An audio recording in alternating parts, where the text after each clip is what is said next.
아멘.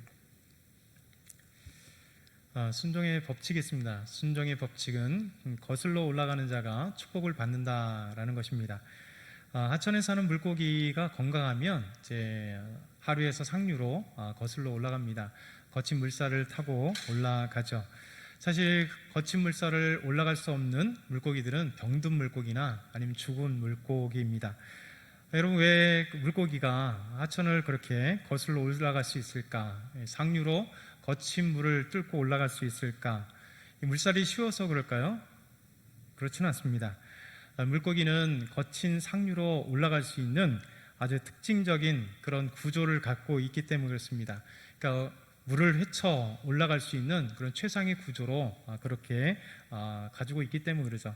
다른 말로 한다면 하나님께서 이 물고기조차도 가장 물에 살 수 있는 아름다운 특징들, 구조들, 그런 것을 주셨기 때문에 그래요.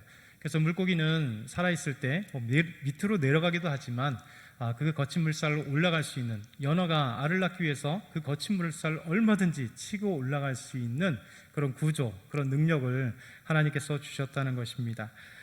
우리 그리스도인들도 마찬가지입니다. 우리 그리스도인도 이 세상에 거친 물살, 조류, 세계관, 사상, 죄, 그것과 같이 가는 것이 아니라 거슬러 올라가는 사람이 그리스도인입니다. 사실 죄인들은 세상의 거친 물과 함께 거슬러 올라가지 않고 조류에서 살아갑니다. 세상의 가치관과 함께 살아갑니다. 세상의 죄악과 함께 떠가는 것이죠. 그러나 그리스도인들은 그렇지 않습니다. 이 세상의 거친 잘못된 세계관, 죄악된 세계관, 그 세상의 거짓된 또 사탄의 그 사악한 그 괴계들을 거침없이 뚫고 거슬러 올라가는 것이죠. 하나님은 우리에게 이 세상의 조류들, 이 세상의 가치관들, 잘못된 세계관들 가운데 거슬러 올라갈 수 있는 힘을, 또 능력을 저희들에게 주셨어요. 그래서 우리의 힘이 아니라 하나님이 주시는 능력, 또 하나님이 주시는 힘을 통해서 우리가 세상을 향하여 세상과 함께 짝하여 사는 것이 아니라 세상의 거짓된 가치관을 뚫고 나갈 수 있는 그런 힘과 능력이 있는 것입니다. 그래서 사도 바울은 로마서 12장 2절에 이렇게 말씀합니다. 너희는 이 세대를 본받지 말고, 너희는 이 세대를 본받지 말라는 거예요. 본받는다는 것은 병든 물고기처럼, 죽은 물고기처럼 세상의 조류와 함께 떠간다는 것입니다. 그런데 너희는 이 세대를 본받지 말고 오직 마음을 새롭게 함으로 변화를 받아 하나님의 선하시고 기뻐하시고 온전하신 뜻이 무엇인지를 분별하도록 하라. 이게 변화된 사람, 그리스도인의 우리 법칙입니다. 그리스도인들은 마음을 새롭게 함으로 변화를 받았기 때문에 예전의 그 세상의 가치관이 아닌 하나님의 가치관, 세상의 조류가 아닌 하나님의 물결, 성령의 물결을 따라 거침없이 달려갈 수 있는 사람이 되었다는 것입니다. 그래서 이제는 하나님의 선하시고 기뻐하시고 온전하신 뜻이 무엇인지를 분별해서 살 수 있는 사람, 그렇게 하나님은 우리에게 그런 능력과 힘과 은혜를 주셨다는 것입니다. 여러분, 우리가 오순절 성령 이후에 우리 사도행전을 보게 되면 성령께서 각 사람에게 임하심으로 엄청난 능력을 주었잖아요. 여러분, 오순절뿐만 아니라 우리에게는 예수 그리스도를 믿는 순간 성령 하나님이 우리 안에 있습니다. 고린도전서 3장 12절 16절에 보면 뭐라고 얘기합니까? 너희가 하나님의 성전인 것과 너희 안에 성령이 거하시는 것을 알지 못하느냐. 우리는 이제 하나님의 성전이에요. 거룩한 성전이 되었습니다. 왜요? 우리가 거룩해서요? 아니요. 우리 안에 거룩하신 하나님, 성령 하나님이 내주하시기 때문에, 우리 안에 주 되신 예수 그리스도가 내주하고 계시기 때문에, 그렇기 때문에 주님을 모신 거룩한 성전이 된 것이죠. 그래서 우리가 거룩한 성전이라고 하는 것은 이 세상 가운데 죄악에 살지라도 그것에 거룩한 삶을 살 수 있는 겁니다. 다른 삶을 살 수 있는 것입니다. 그 안에 예수 그리스도, 생명 되신 예수 그리스도가 우리 안에 담고 있기 때문에, 거룩하신 성령님을 우리 안에 담고 있기 때문에 거룩한 삶을 할 수 있고 그런 삶을 살 수 있다는 것입니다. 툴리안 차빈이 지은 저서가 있습니다. 더 크리스찬이라고 하는 책이 있어요. 두란노에서 나왔는데요, 이 책에 보게 되면 이 책을 한국어판에서 추천하는 추천자 이문식 목사님이 이 책을 추천할 때 추천의 글에 이렇게 썼어요. 크리스천이란 세상에 속하지 않으면서도, 여러분 멋지잖아요. 크리스천이란 세상에 속하지 않으면서도 그러나 세상 안에서 사는 구별된 존재이다. 여러분, 세상에 속하지 않지만 세상 안에서 살고 그러나 구별된 자라. 동시에 세상으로 보냄을 받은 변혁적 존재다. 다른 말로 한다면 예수님 말씀하신 것처럼 너희는 세상의 소금이다. 너희는 세상의 빛이다. 세상 밖에 소금이 아니고 세상 밖에 빛이 아니라는 거예요. 하나님 우리를 정말 거룩한 자로 이 세상을 보내서 세상을 변혁시키는, 죽은 물고기, 병든 물고기가 세상과 조류와 함께 가는 것처럼 썩는 것이 아니라 힘차게 성령의 능력과 하나님의 능력과 하나님의 은혜 속에 살면서 이 세상을 변혁시키는 참된 그리스도인들, 그것이 바로 우리를 변혁시키는, 우리를 보내신 하나님의 사명이라는 겁니다. 그래서 우리는 세상을 변혁시키는 존재라고 말씀하고 있는 거죠. 여러분, 우리 그리스도인들은 세상에 살면서 세상을 변화시키는 사람들입니다. 세상에 살면서 세상의 조류와 함께 죄악에 물들지 않는 사람이 바로 그리스도인입니다. 여러분, 왜 그럴까요? 우리가 믿고 있는, 우리를 구원하신 기독교는 진리이기 때문에 그렇습니다. 진리. 그래서 프란시스 체퍼 박사는 이런 말을 합니다. 기독교는 다양한 진리들의 집합이 아니라 모든 현실에 관한 단 하나의 진리다. 수많은 진리라고 하는 것들의 종합체가 아니라 이것도 진리라고 얘기하고 저것도 진리라고 얘기하고 이것이 옳다라고 얘기하는 그런 집합적인 그런 것이 아니라 단 하나의 진리다. 여러분, 예를 들어서 우리 생각해 보시죠. 요즘 현대의 가장 이슈 중에 하나가 뭡니까? 여러분, 동성애잖아요. 동성애. 지금 국회의원들이 계속해서 동성애 합법화에 대한 법안들을 계속 올리려고 합니다. 여러분 아시겠지만 동성애 합법화라고 하는 제목으로 올리는 게 아닙니다. 다양한 제목으로 동성애들이 합법화되고 동성애가 이제 서로 결혼할 수 있도록 우리나라 안에도 이제 동성들이 결혼할 수 있는 그런 법률들을 보이지 않게 만들어 올리려고 지금 상정하고 있습니다. 여러 국회의원들이 지금 계속 시도를 하고 있습니다. 여러분, 이 동성애라고 하는 것을 생각해 볼 때 동성애가 옳은가 옳지 않은가 이런 판단하는 근거가 무엇일까요? 그리스도인들은 절대적인 진리, 하나님의 말씀으로 판단합니다. 많은 사람들이 기독교인들이 동성애에 대해서 반대한다고 오히려 기독교를 비판하고 조롱합니다. 그러나 여러분, 동성애를 받아들이지 않는 사람들, 동성애에 대해서 죄라고 받아들이지 않는 사람들은 하나님을 믿지 않습니다. 성령을 믿지 않는 것이에요. 만약에 성경을 믿어도, 그리고 하나님을 믿는다고 하면서도 불구하고 동성애에 대해서 찬성하고 그것이 죄가 아니라고 생각하면 성경을 잘못 알고 있는 거예요. 여러분, 얼마 전에 한 교단의 목사가 동성애자들을 축복했습니다.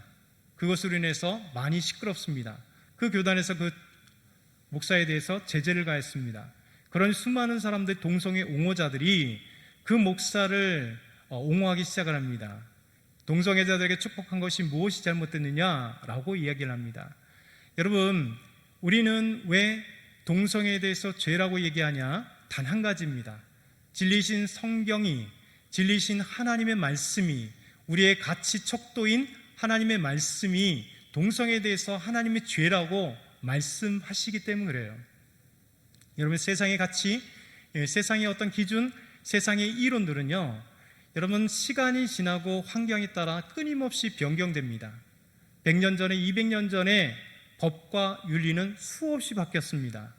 그렇기 때문에 사람들이 갖고 있는 그 진리 기준, 마치 윤리 아니면 사상, 어떤 생각 아니면 법, 그것을 가지고 이것이 진리라고 할 수 없는 것이 바로 끊임없이 그것은 변화되는 것 뿐입니다. 여러분 그렇잖아요. 여러분 끊임없이 입법기관인 국회가 하는 일이 뭡니까? 입법이잖아요. 계속 법을 만들고 아니면 구시대적인 법을 지금의 현실에 맞게 변화시키는 것. 다르게 얘기한다면 법이라고 하는 것은 절대 진리가 되지 않는다는 겁니다. 계속 변화되는 거예요. 윤리가 절대 기준일까요? 아니요. 윤리는 절대 기준이 될 수 없습니다. 윤리는 100년 전의 윤리와 지금의 윤리는 다르잖아요. 여러분, 조선 사회에 머리를 깎는다는 것 자체가 부모에게 불효하는 것. 지금은 누가 머리 자르는 걸 가지고 불효라고 얘기할까요? 그렇지 않잖아요. 여러분, 윤리라고 하는 것들이 끊임없이 변경됩니다. 제가 대학에서 윤리학을 여러 과목들을 수강하면서 배웠는데 현대 윤리는 다 이 상대주의 윤리로 변했습니다. 1920년 이후에 절대주의 윤리, 그러니까 쉽게 얘기하면 머리를 자르지 말라라고 하는 윤리가 있었다면 이것이 절대라. 예전엔 그렇게 얘기했습니다. 근데 지금은 윤리가 다 상대로 변했어요. 무슨 얘기일까 하면 그 시대와 나라와 종족과 시대 그 시간에 따라서 상황에 따라 윤리는 계속 변하는 것뿐이다 라고 하는 것입니다. 여러분, 우리가 이 세대에 옳지 않다라고 얘기할 때 우리의 기준은 천년이건 만년이도 변하지 않는 하나님이 명령하셨기에 하나님은 영원하신 분이고 영원하신 하나님은 변치 않으시기 때문에 하나님의 말씀은 기준이고 그 말씀은 진리고 그 말씀은 변치 않는 기준. 그러니 우리가 판단하고 그 다음에 그것으로 할 것은 성경이죠. 여러분, 그러니까 우리가 변치 않는 겁니다. 이 세상 것은 끊임없이 변화하는 것입니다. 그렇기 때문에 수많은 사람들이 기독교가 예를 들어 이런 영성에 대해서 정확하게 얘기한다 하면서 많은 사람들이 너희들은 사람들의 그런 것들을 모르냐, 성적인 그런 취향을 모르느냐, 아니면 여러 가지 이렇게 얘기를 하면서 들어와도 여러분, 그것은 아니지 않습니까?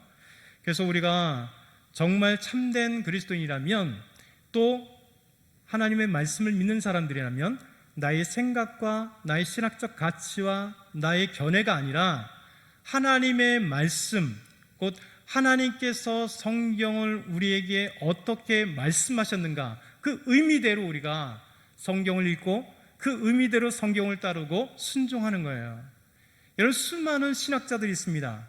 신학을 공부하다 보면 신학자라고 하는 사람이 예수님 안 믿어요. 일부지만, 일부라는 것은 엄청난 일부예요. 신학자들이 성경을 안 믿는 경우가 너무 많습니다. 신학자들이 예수님을 난도질하는 사람 너무 많습니다. 여러분, 어마어마한 신학이에요. 저는 따라갈 수 없는 지식입니다. 그럼에도 불구하고 그들은 자기의 견해와 자기의 가치관 속에 신학을 공부하고 성경을 보니 자기가 가지고 있는 그 지식 세계가 성경을 자기 나름대로 분석하고 판단하는 도구에 불과하게 만든 거예요. 여러분, 에모리 대학교의 루크 티모시 교수, 신학학 교수인데요, 이분이 정말 좋은 말씀을 하셨습니다. 분명히 말하건대 동성 결혼을 거룩하고도 선하다고 인정하는 것은 성경의 분명한 명령을 거부하고 다른 권위를 믿는 것이다. 바로 우리 자신의 경험을 더 믿는 것이다. 여러분, 우리 가치 기준인 성경을 믿지 않고 자기의 경험과 생각과 가치관과 논리를 가지고 동성애가 합법이다 주장하게 된다는 것입니다. 이 사람은 성경을 믿지 않는다라고 루크 티모시 존스 교수는 말하고 있습니다. 여러분, 세상엔 하나님의 진리보다 세상의 가치들, 사단의 가치들, 세상의 이론들, 세상의 그 죄악들, 이익이 되는 그것들을 따라갑니다. 그러나 우리는 세상의 조류와 함께 가는 것이 아니라 세상의 그 잘못된 조류를 거슬러 올라갈 수 있는 진리를 담고 있는 사람들이 우리 그리스도인이에요. 저와 여러분입니다. 그렇기 때문에 진리를 거슬러 올라갈 때는 세상의 수많은 조류에 그 압박이 옵니다. 근데 아까 말씀드린 것처럼 우리의 힘과 능력이면 그 조류와 압박에 의해서 떠밀려 갈 거예요. 근데 우리에게는 성령의 놀라운 능력으로 인하여 이길 수 있는 힘을 주십니다. 세상에 죄악의 조류가 온다 할지라도 우리가 하나님의 능력, 성령의 능력, 하나님과 함께 하시는 그 은혜로 인하여 거슬러 올라갈 수 있는, 물고기가 거슬러 올라갈 수 있는 능력과 기능을 가지고 있는 것처럼 우리 그리스도인들은 이 세상에 살되 세상에 속하지 아니하고 세상에 떠밀려가지 않고 올라갈 수 있는 능력을 허락하시는 거예요. 여러분, 창세기 2장부터 13장에 보면 놀라운 두 가지 사건이 나타나요. 하나는 세상의 조류에 흘러가는 사람들, 반대는 세상의 조류에 흘러가지 아니하고 하나님의 말씀에 순종하여 따라가는 사람들, 다르게 표현하면 세상의 조류에 따라가고 세상의 흐름에 따라가는 동쪽으로 가는 사람들. 첫 번째, 동쪽으로 가는 사람들이 있습니다. 동쪽으로 가는 사람들. 여러분, 첫 번째 그 동쪽으로 가는 사람 누구냐면 성경에 첫 번째로 나타난 사람들이 아담과 하와입니다. 우리 창세기 3장 24절 우리 같이 한번 읽어볼까요? 창세기 3장 24절 준비 시작. 이같이 하나님이 그 사람을 쫓아내시고 에덴 동산 동쪽에 그룹들과 두루 도는 불 칼을 두어 생명나무의 길을 지키게 하시니라. 아멘. 아담이 어디로 갔다고요? 잘 몰라요. 그런데 성경을 잘 보면 나타납니다. 하나님이 이같이 그 사람을 쫓아내시고 선악과를 따먹은 불순종한 아담과 하와를 에덴 동산에서 쫓아내셨습니다. 그런데 에덴 동산 동쪽에 그룹들과 두루 도는 불칼, 개역 성경, 옛날 성경은 화영검이라고 나왔죠. 화영검, 두루 도는 불칼이 어디를 지켰다고요? 그룹들과 두루 도는 불칼이 에덴 동쪽을 지키고 있었다. 하나님이 범죄한 아담과 하와를 쫓아내셨는데 동산에 들어오지 못하도록 어디요? 동쪽에. 그러니 범죄한 아담과 하와가 에덴의 동쪽으로 가게 된 것입니다. 두 번째, 동쪽으로 간 사람 가인이 나타납니다. 가인이 아벨을 죽였습니다. 그리고 아벨을 죽인 가인은 하나님께 쫓겨나게 되었습니다. 그는 떠돌이가 되어 떠나게 되었습니다. 그런데 동쪽을 향하여 가게 되었습니다. 창세기 4장 16절 17절 보면 이렇게 말씀합니다. 같이 한번 다시 읽어볼까요? 시작. 가인이 여호와 앞을 떠나서 에덴 동쪽 놋 땅에 거주하더니 아내와 동침함에 그가 임신하여 에녹을 낳은지라. 가인이 성을 쌓고 그의 아들의 이름을 에녹이라 하니라. 아멘. 성을 이름하여 에녹이라 하니라. 여러분, 가인이 여호와 앞을 떠났어요. 아벨을 죽인 뒤에 범죄하고 살인자가 된 뒤에 에덴 동쪽으로 왔다는 거예요. 놋 땅에 거하였다. 그리고 아내와 동침하여 임신하고 에녹이라고 하는 아들을 낳았습니다. 그러면서 그 낳은 곳에서 살면서 가인이 성을 쌓고, 이게 되게 중요한 거예요. 성을 쌓고 이 성을 그의 아들의 이름을 따라서 에녹성이라 이름 지었다. 최초의 성이 나오는 겁니다. 최초의 마을이 생기는 겁니다. 여러분, 성, 마을, 울타리, 이것이 왜 생겨난지 그 근원을 알아야 돼요. 왜 사람들은 끊임없이 성을 쌓을까? 왜 사람들은 집에 울타리를 세울까? 여러분, 울타리의 목적, 성의 목적이 뭘까요?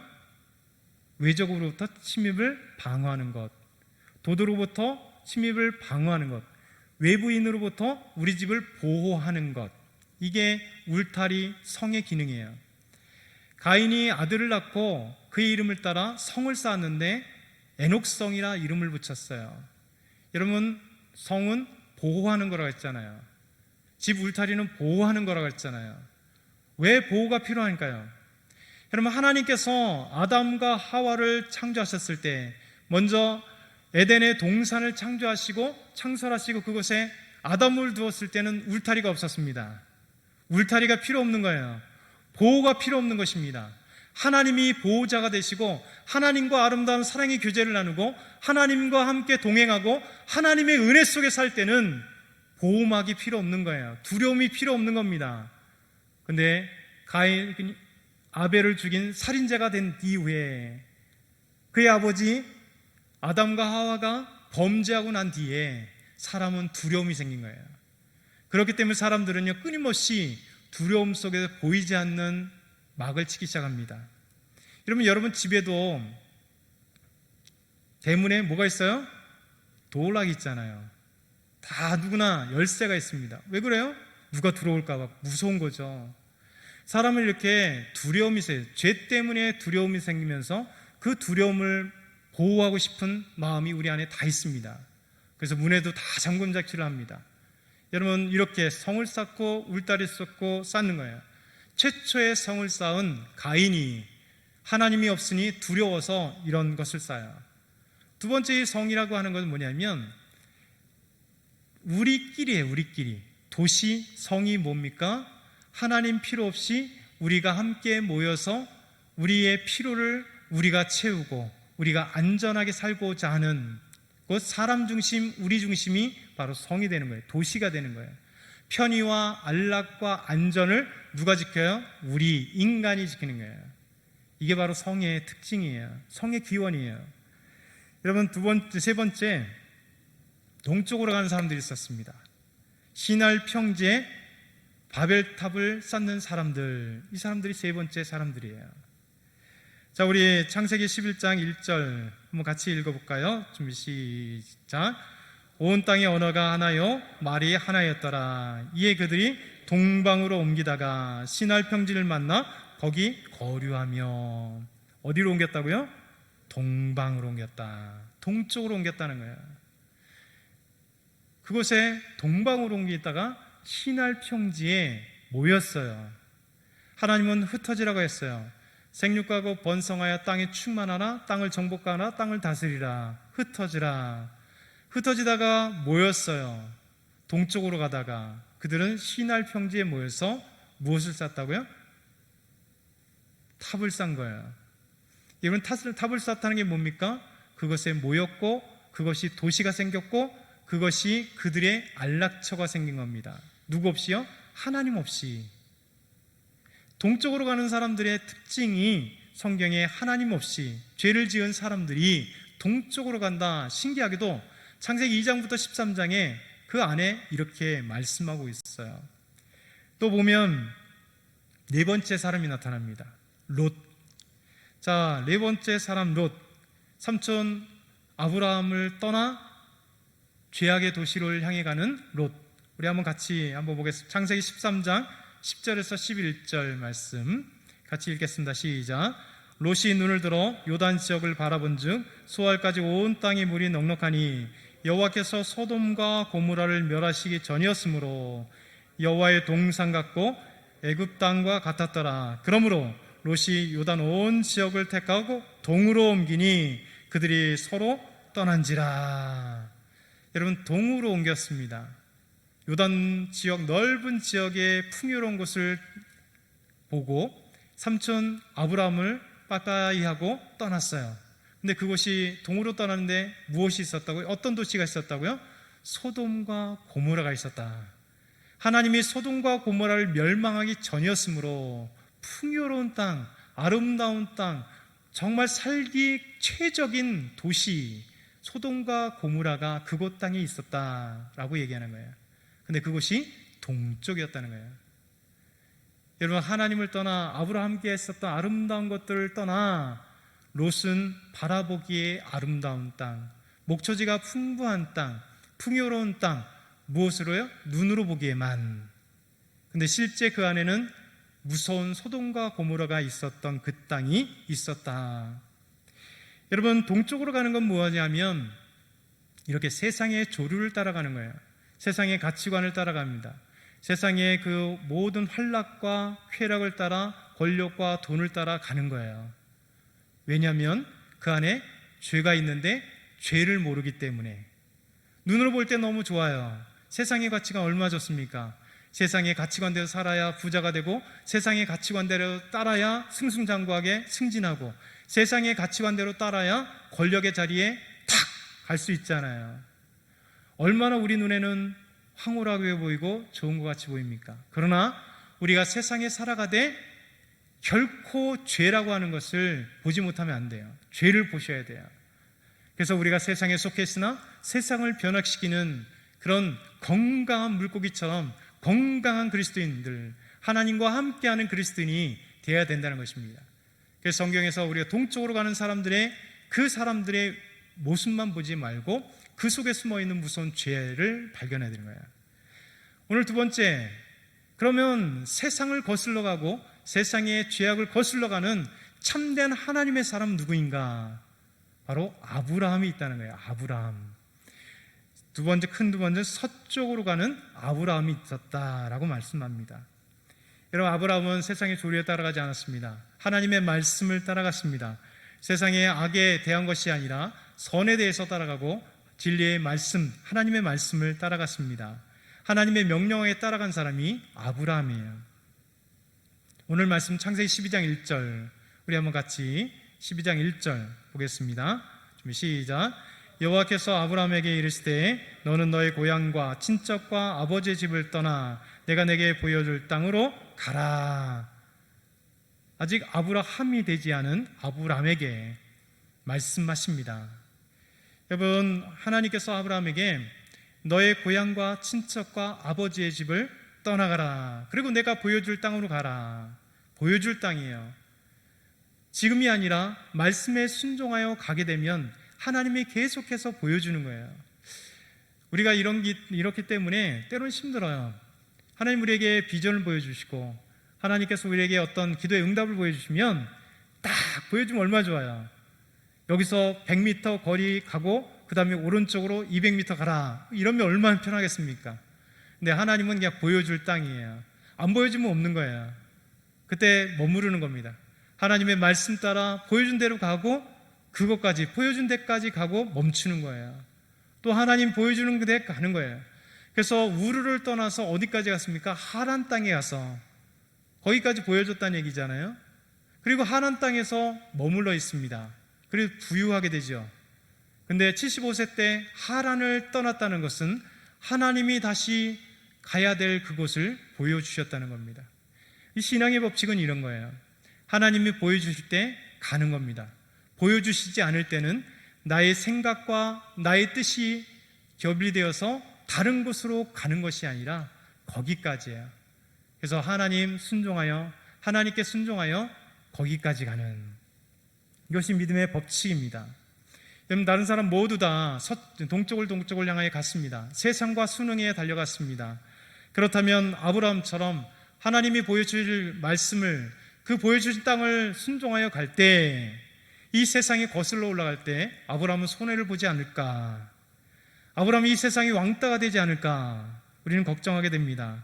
왜냐하면 현실적으로 세상의 조류에 따라가야 모든 것이 형통하거든요. 잘 되거든요. 부자가 될 수 있거든요. 힘을 얻을 수 있거든요. 그리고 다른 사람들과 함께 잘 살 수 있거든요. 직장에 가서도 욕먹지 않을 수 있습니다. 그런데 과연 내가 서쪽으로 가는, 하나님의 말씀을 따라가는, 세상의 가치관인 하나님의 말씀을 따라갈 때 우리는 왕따가 되지 않을까? 출세를 하지 못하지 않을까? 그럼 어떻게 생각합니까? 여러분도 그런 걱정이 들지 않습니까? 모두 다 들 거예요. 근데 놀라운 것은 성경에 하나님의 말씀에 순종할 때 하나님이 복을 주신다 약속을 하십니다. 하나님이 우리를 인도하신다 약속하십니다. 여러분, 성경 전체가 뭐라고 얘기했습니까? 여호와는 나의 목자시니 내가 부족함이 없다. 단언하잖아요. 왜? 우리에게 푸른 쉴만한 물과 푸른 풀밭으로 우리를 인도하시고 영원한 나의 목자가 되신다 말씀하십니다. 내 인생의 목자가 되어주시고 내 필요한 것을 채워주시고 나에게 방패가 되어주셔서 내가 성을 쌓지 않아도 하나님이 나의 방패가 되어주시고 나의 반석이 되어주시고 나의 힘이 되시고 나의 능력이 되시고 나의 창이 되시고 나의 말씀의 검이 되셔서 승리할 수 있게 하신다. 우리 하나님은 이렇게 약속하십니다. 말씀에 순종하여 갔던 아브라함, 진리 가운데 살아갔던 아브라함, 그래서 세상은 모두 동쪽으로 가는데 홀로 서쪽을 향하여 하나님이 보여주신 땅을 향하여 가고 있는 아브라함, 그러면 어떤 복을 받았을까? 이번 우리 창세기 12장 2절, 창세기 12장 2절 같이 한번 읽어볼까요? 준비 시작. 내가 너로 큰 민족을 이루고 내게 복을 주어 내 이름을 장대하게 하리니 너는 복이 될지라. 이것이 하나님의 복입니다. 아브라함에게 주셨던 복입니다. 서쪽으로 향해 갔던 아브라함에게 주신 복, 서쪽을 향하여 오늘도 세상의 흐름이 아니라 거슬러 올라가는 저와 여러분, 이 시대의 그리스도인들에게 주시는 복이에요. 첫 번째, 뭘 주신다고요? 큰 민족을 이루게 하시겠다. 이것이 하나님의 복입니다. 내가 너로 큰 민족을 이루게 하겠다. 여러분, 하나님은 역사의 주인이시죠. 역사의 주체입니다. 이 세상을 움직이는 하나님의 역사, 헤겔이 얘기했던 가이스트, 세상의 절대 정신. 헤겔도 목사님의 아들로 태어났기 때문에 철학자이지만 그가 보이지 않게 가지고 있는 생각이 뭐냐면 그리스도적인 생각이 많았습니다. 그래서 세상을 움직이는 것은 절대 정신, 철학적 용어로 가이스트라고 해요. 이 가이스트가 아니라 세상의 이성이 아니라 사실은 이 모든 역사를 움직이는 분은 여호와 하나님이십니다. 여러분의 인생의 역사를 움직이시는 분은 여호와 하나님이세요. 그래서 하나님께서 주인공이시잖아요. 그래서 우리를 각자 배역에 맞게, 우리 각자 배역에 맞게 세상에 살아갈 수 있도록 하나님이 연출가 되어주시고 역사의 주인공이 되시셔서 우리를 움직여 주시는 거예요. 우리에게 배역을 주시고 힘도 주시고 능력도 주시고 함께 동행해 주시고, 때로는 우리가 못할 때 책망해 주셔서 정말 연기자들이 책망을 받아야 성장하잖아요. 그런 것처럼 우리가 정말 하나님 앞에 부족할 때 또 책망을 받기도 하고 힘을 얻기도 하고, 그 책망은 우리가 능력을 받을 수 있는 책망입니다. 하나님 말씀 가운데 세워주시는 책망이죠. 그래서 우리는 역사의 주인공이신 여호와 하나님을 따라가는 것입니다. 우리의 주인은 하나님이시죠. 죄라고 하는 것은 뭐냐면 우리의 주인이신 하나님이 그 하나님을 버리고 내가 주인 되는 것입니다. 하나님을 나의 주인 삼는 것이 아니라 내가 나의 주인 삼는 것이 바로 죄인 것이죠. 죄인의 특징들은 내 안에 내가 있다는 것입니다. 네, 하나님은 우리에게 뭐라고 말씀하시냐면 너를 큰 민족으로 이루게 하겠다. 왜? 나의 말에 순종하는 아브라함 너를 통하여 내가 큰 민족을 이루게 하겠다라고 하는 놀라운 복을 주십니다. 두 번째, 복을 받고 이름이 창대하게 하시겠다. 하나님 말씀하세요. 하나님은 아브라함에게 보여줄 땅으로 가라. 그러면 내가 내게 복을 주어 내 이름을 창대하게 하리니 너는 복이 될지라 말씀하십니다. 여러분, 하나님의 말씀에 순종하는 자들에게 하나님의 이름이 창대하게 하시리라, 복을 받게 하시리라 말씀하십니다. 복받는 사람들의 특징이죠. 하나님 우리에게 복을 주시고 우리에게 이름이 창대하게 하시라 말씀합니다. 창세기 11장, 아까 바벨탑 사건을 봤는데 여러분, 바벨탑 사건과 하나님 말씀은 완전히 대비돼요. 하나님 우리에게 복을 주심으로 아브라함의 이름을 창대하게 하리라. 이름에 창대하게 하는 주체가 누굴까요? 여호와 하나님. 그런데 창세기 11장의 이 바벨탑의 사건에서 인간들은 자기 이름을 자기가 내는 거예요. 여러분, 그래서 그런 동쪽으로 왔던 바벨탑 사람들은 창세기 11장 4절에 보면 이렇게 말씀합니다. 또 말하되 자, 성과 탑을 건설하여 그 탑 꼭대기를 하늘에 닿게 하여 우리 이름을 내고 온 지면에 흩어짐을 면하자 하였더니, 여러분, 탑을 쌓고 누구 이름을 낸다고요? 우리의 이름을. 사람들은 다 자기 주체가 되어서 자기 이름을 내길 원합니다.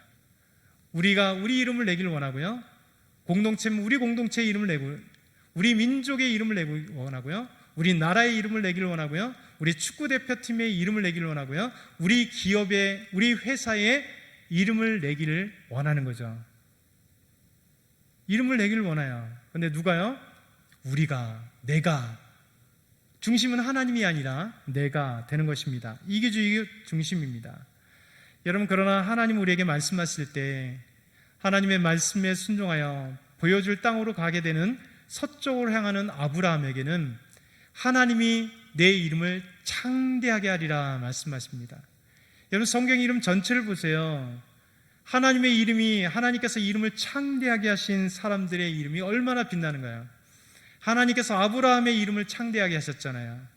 하나님께서 그의 아들 이삭의 이름을 창대하게 하셨습니다. 야곱의 이름을 창대하게 하셨고 요셉의 이름을 창대하게 하셨습니다. 하나님이 불러서 이스라엘 백성들을 출애굽시킨 지도자 모세의 이름을 창대하게 하셨잖아요. 가나안 땅을 여호와와 함께 싸워 이기게 하셔서 그 땅을 차지하게 한 여호수아의 이름을 창대하게 하셨잖아요. 여러분, 하나님과 함께 썼던 사무엘의 이름을 창대하게 하셨습니다. 하나님과 함께하는 진짜 왕이었던 다윗의 이름을 하나님이 창대하게 하셨습니다. 그 이에 모든 선지자들, 이사야, 예레미야, 에스겔, 하나님의 그들의 이름을 믿음 가운데 창대하게 하셨잖아요. 저와 여러분의 이름도 하나님께서 창대하게 하실 것입니다. 우리 이름이 세상에 드러나지 않아도 괜찮습니다. 문재인 대통령처럼 온 국민이 전 세계가 이름을 몰라도 상관없습니다. 누가 알아주면 됩니까? 하나님이 알아주시면 됩니다. 우리 예수님이 알아주시면 되잖아요. 그렇잖아요. 하나님이 여러분의 이름을 알아주신 거예요. 하나님이 집사님 보면서 박은경 그래서 하나님이 내가 너를 안다. 너가 나의 믿음의 사람이다. 나의 말씀에 순종하는 사람이다. 그래서 너의 이름을 내가 창대케 하리라 말씀하신다면 얼마나 아름답습니까? 이것이 하나님께서 우리에게 말씀하시는 것입니다. 세 번째, 아브라함에게 말씀에 순종하여 서쪽으로 갔던 아브라함에게 복의 통로가 되게 하셨습니다. 우리 3절 한번 다시 함께 읽겠습니다. 3절 준비 시작. 너는 축복하는 자에게는 내가 복을 내리고 너를 저주하는 자에게는 내가 저주하니니 땅의 모든 족속이 너로 말미암아 복을 얻을 것이라 하신지라. 하나님이 너를 축복하는 자에게 내가 복을 주고 너를 저주하는 자에게 내가 저주를 내리라 말씀하십니다. 그러면서 땅의 모든 민족이 복을 얻을 것이다. 여러분, 아브라함의 축복의 통로가 된 거야.